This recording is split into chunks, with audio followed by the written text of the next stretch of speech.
This video is definitely not made for kids. Pokemon Sword and Shield had a rough once. With the exception of selling pretty well, that's because the thing sells well.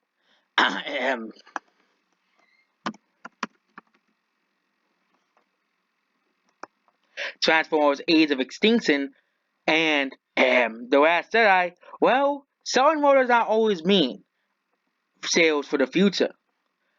A bad movie or a bad game may sell at the beginning, but it's really the long-term effect something will have. Pokemon Sword and Shield, to me, are easily the worst Pokemon games ever made. Okay, outside of spin-offs, of course. But even with the spin-offs included, Pokemon Sword and Shield is only worse, only better than a few mobile Pokemon games. And let's go. Which, this is telling, considering how bad the Pokemon franchise has gotten these days. With a whole list of the issues with Gen 8 and the problems of Gen 8, to freezing models and bad textures, and to cutting off to half the Pokédex just so Game Freak didn't have to work on the game enough. So, what could be the future of this franchise?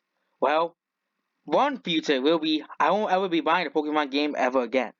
If Game Freak is to put the half-assed effort into every Pokemon game, every game where they put no effort into the games whatsoever. And of course, you can have these people say, "Oh, you don't understand game design. It takes so much effort." Well, how much effort does it take to reuse the same models over and over and over again? How much effort does it take to twist a model around? Which of course takes 5 seconds of work. The fact that these games are so poorly polished, yet they made up such bad excuses for removing a lot of Pokemon. Well, that's basically Pokemon Sword and Shield. The games in themselves are as easily a complete travesty. The only positive thing that came out of these games are the PokeTubers saying it's the best Pokemon game ever, which is false. And I'll probably paid by Game Freak to say that. And also, definitely, the game selling 6 million copies. Even though, like The Last Jedi and like Transformers Age of Extinction, they don't deserve all this money. They don't deserve all this sales. And also, if you put in a calculator, Pokemon Sword and Shield didn't really sell that much. If you just take 6 million copies, and of course it's, but times 60, you get $360 million, but it's actually less than Alita's entire box office gross. Considering the game's budgets are probably around $20,000, considering how little effort Game Freak put into these games, which means considering how little effort Game Freak put into these games are probably very profitable from the start. And considering the games probably sell just as well as Sun and Moon, 60 million copies, minus $60, which gives us a unquantable amount of sales. Okay, let's change it to 15 million.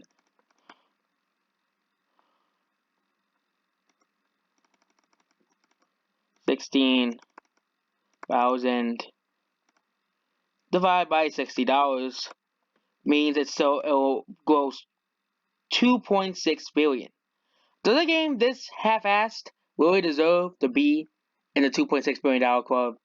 Does the worst Pokemon game really deserve to make as much money as Endgame? It doesn't. A game that has little of bugs and glitches basically, there's even an entire list called the problems with Gen 8. Problems with Gen 8, basically here.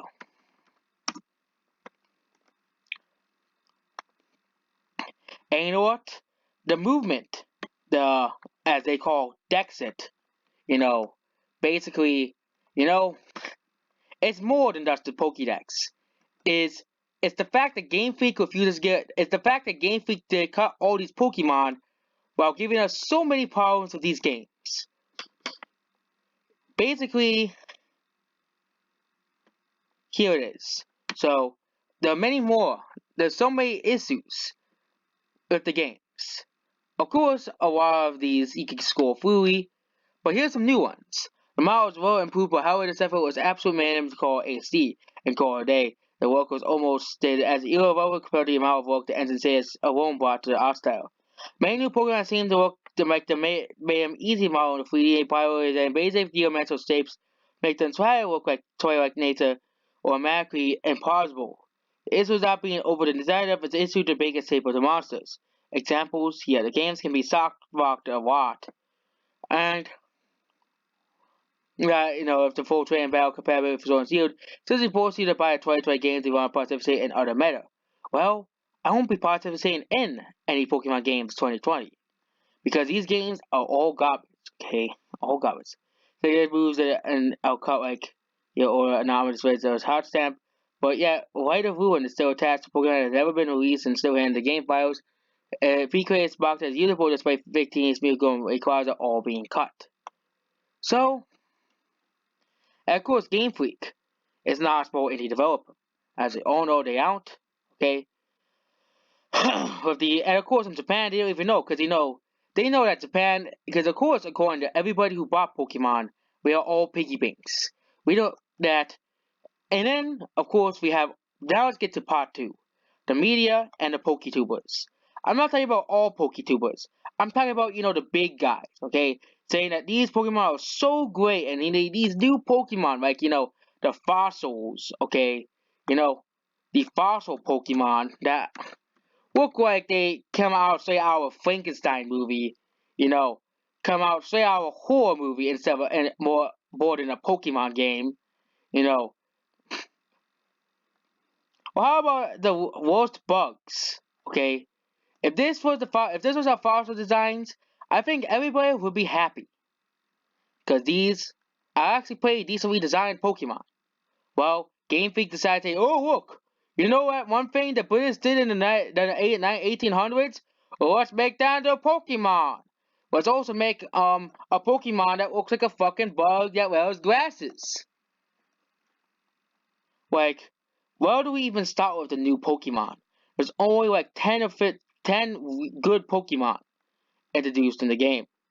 We have Pokemon like Alakazam look like actual anime girls, or we have very, very awful designs of existing Pokemon, Galarian Weezing, and of course we have the really bland and boring Pokemon, and the fact that some of these Pokemon are just very lazily designed. And we have an apple Pokemon now, okay? And the fact that the legendaries are the simple dogs that have a sword in his mouth and a shield as his mane. The dog one was a bit more original, but come on, a dog that's carrying a sword? You gotta be kidding me, Game Freak. You gotta be kidding me. So Pokemon Sword and Shield are easily the biggest disappointments. Because actually, when the game was announced, I was actually excited for the games. But now, after the games have come out, it just shows me how terrible at developing, how bad Game Freak is as a developer. It shows me the truth about this company. It shows me the truth about Pokemon fans, okay? How they'll be willing to accept any piece of trash, no matter how bad it is. If it was a piece of poop as a game, they would still say, "Oh, it's the best game ever." Okay, but obviously, Game Freak is using the money to make sure these games do well. But unlike all the other Pokemon games, the majority of fans have said it. They don't like the game, and no matter how many times they call us review bombing, well, they're saying the truth about these games. These games are the worst Pokemon games, besides Let's Go and Pikachu and Eevee, ever made. And no matter how many times the critics try to say this is better than Heart Gold and Soul Silver, which is basically false in itself. The fact that Pokemon Sword and Shield is better than Heart Gold and Soul Silver. The fact that you say these games are better than Black and White. The fact that you say these games are better than every other Pokemon game ever existed. Okay? The fact that you say these are better than Gold and Silver and Ruby and Sapphire. Okay? This game, well, it doesn't feel like a Switch game. And now, let's get into the issue. Most people tell you graphics do not matter in games. Yes, the whole thing, the graphics of Pokemon Sword and Shield Yes, I admit that I complained about games that have good graphics. I apologize for all those moments that I said that. Now, clearly trolling. But Pokemon Sword and Shield, the graphics are actually bad. Pokemon Sword and Shield has easily the worst graphics of any major Switch game. Any major Switch game. Let's look at the worst of the Switch games. Okay, the worst Switch game in existence. Okay, not talking about unfinished game, but the worst Switch game. Okay, Nintendo's worst game on the Switch.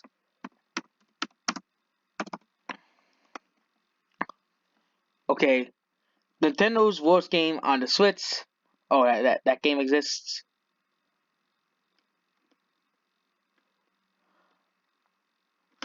But we look at all the Nintendo Switch games. If you look at every Switch game that has come out by Nintendo, not other companies, you can see the clear difference. Even the least good-looking games, like Fire Emblem, for example, Fire Emblem Heroes. Not Fire Emblem Heroes, Fire Emblem Three Houses. Even that game still has better looking graphics than Pokemon Sword and Shield. At least that game looks better than Sword and Shield. Okay? Of course, there are some textures that are not that great in the game, but at least they put effort into all the other textures. Look at these textures for Fire Emblem Three Houses. And look at Sword and Shield's textures. The game, unlike Fire Emblem Three Houses, one of Nintendo's lesser good looking games, because they really focus more on, the gameplay than the graphics. But unlike Fire Emblem Heroes, the graphics are not that bad. Not unlike Pokemon Sword and Shield, the graphics are actually not that bad. Fire Emblem is a game that really never had high quality graphics. But even the character models look way better than Pokemon Sword and Shield. They look detailed and everything. Pokemon Sword and Shield goes for the most basic of basics. And that's the worst part about Pokemon Sword and Shield. And also Fire Emblem Three Houses is a much bigger game than Sword and Shield, and can be completed in within 100 hours. Pokemon Sword and Shield can only be completed within 10 hours, for 14 hours. I also have a PS3 game that looks better that looks just as bad as Sword and Shield. Meet Hyperdimension Neptunia. This even this game, looks better than Pokemon Sword and Shield. You can clearly see that even a low quality, low budget PS3 game looks better than Sword and Shield. And of course, I'll still not convince everybody about the terribleness of Sword and Shield. I will still not convince everybody. There'll always be those people saying, "Oh, you're just a hater. Let's move on, Pokemon." Which is exactly what I will do probably past this video until the next Pokemon game comes out. See if Game Freak actually listens to us. Which, considering the game sold 6 million copies, they're probably not. Because Game Freak is a greedy company. They only care about money. They only care about how much dollars they get, okay? That's the problem. Because you guys kept buying it. And this is the last thing we'll be going over. Now let's go at the sales of Pokemon Sword and Shield. Yes, the sales. The fact that this game sold 6 million copies. It sold more than Super Smash. Think about this. Which games? So, you're telling me that this game sold more copies than Breath of the Wild, Smash Bros. Ultimate, Mario Odyssey combined. Okay? You're telling me that all these games were beaten by a low quality game that had no effort into it whatsoever. It shows the state of the current market. But, like the awful Transformers movies, things will change. Transformers Age of Extinction sold $1 billion. But the next movie completely bombed. The Last Jedi was a terrible piece of trash. The next movie completely bombed. So a Star Wars story. Only hope is that Pokemon translates to a Star Wars story. The next Pokemon game, either Diamond Pearl Remix or Pokemon Sword and Shield Definitive Edition, sells worse than expected. Hopefully most people realize at the end, besides, the big PokeTubers, most people have realized how bad these games truly are. Realized that Pokemon, probably after Sword and Shield, will become a dying franchise and irrelevant in the world of gaming. The highest grossing media franchise now destroyed by a company that puts no effort into the games whatsoever. Kind of like Lucasfilm. Both of you guys have something in common. At least Captain Kennedy and Masuda have something in common. They only care about money and greed and not giving us good products and only care about pissing off the fans and not caring and ruining franchises that millions of people once beloved.